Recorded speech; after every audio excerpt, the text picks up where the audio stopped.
Vengan a mí.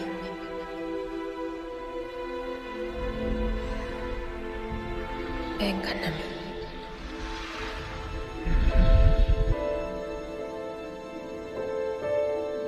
Vengan a mí.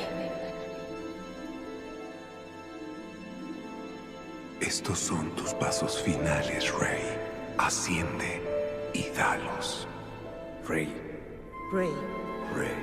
devuelve el equilibrio, Rey, como yo lo hice. en la noche encuentra la luz, Rey. No estás sola, Rey. Sola nunca estarás. Todo Jedi que ha vivido vive en ti. La fuerza te rodea, Rey. Deja que te guíe. Como a nosotros. Siente la fuerza fluyendo en ti, Rey. Deja que te eleve. Asciende, Rey. Estamos contigo, Rey. Rey, asciende la fuerza. En el corazón de un Jedi yace su fuerza. Asciende. Asciende. Rey, la fuerza estará contigo. Siempre.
perspective.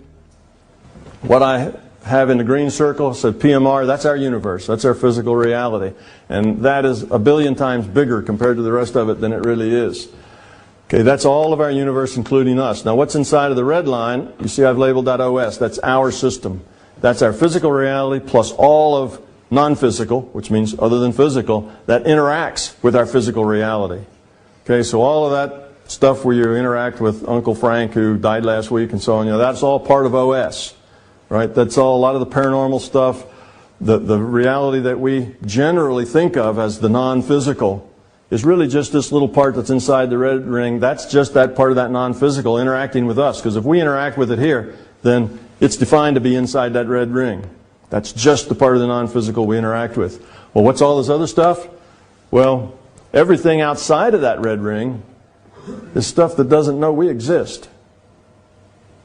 We have no idea that it exists. It has no idea that we exist. Okay, it's out there. The only way to know about that is to go out there and experience it. Okay, here's other PMRs. This is PMR 1, 2, that's us. Then there's K, dot, dot, dot, K. You can tell I'm a physicist, right? I do things like that. 1, 2, dot, dot, dot, K. These are others because they're different than physical. They're not quite as constrained enough to make it really a physical place, but it's not entirely unconstrained like the rest of this is. But there's lots of these. I just have a few. Like I say, I've been in about 20 or 30 of these. I've been in probably 10 or 12 of these big ones. What are these big ones? Well, the reality is kind of broken up into organizational units that the best way I can say is each one represents a kind of experimental protocol. Okay, it's the way things are done. All of these units are involved in developing consciousness, lowering consciousness entropy. That's what they're all about. But they go about it in different ways. It's different experiments. Our experiment, or the experiment that we're kind of part of, is one of the more lawful experiments. That means there's more rules. Some of these have a lot less rules. Some of them just have different rules. You can't just, if you want to find the best way to lower your entropy, if you're this big consciousness system, you don't just do one thing and say, well, that's good enough. You do everything you can think of.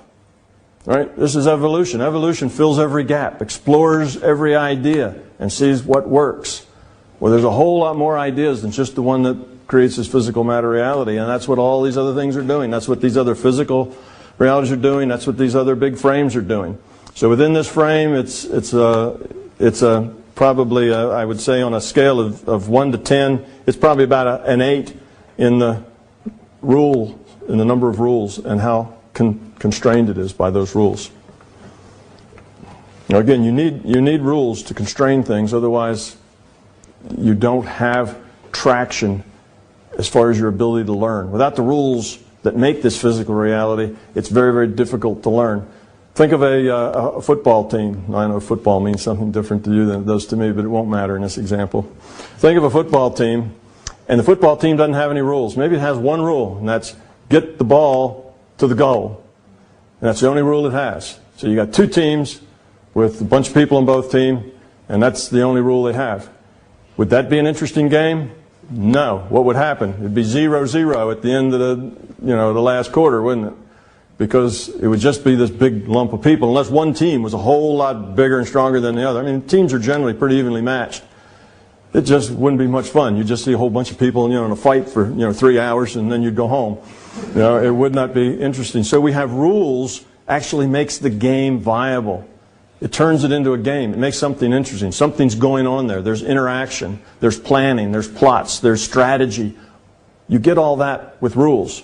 If you don't have rules, not much goes on. So rules make a difference. It makes a different game. All of these things are playing a slightly different game. And these big units are playing generally a different game. They're playing rugby, instead. They're doing an entirely different game. Or maybe this one over here is doing basketball. It's a different rule set, but similar. Next.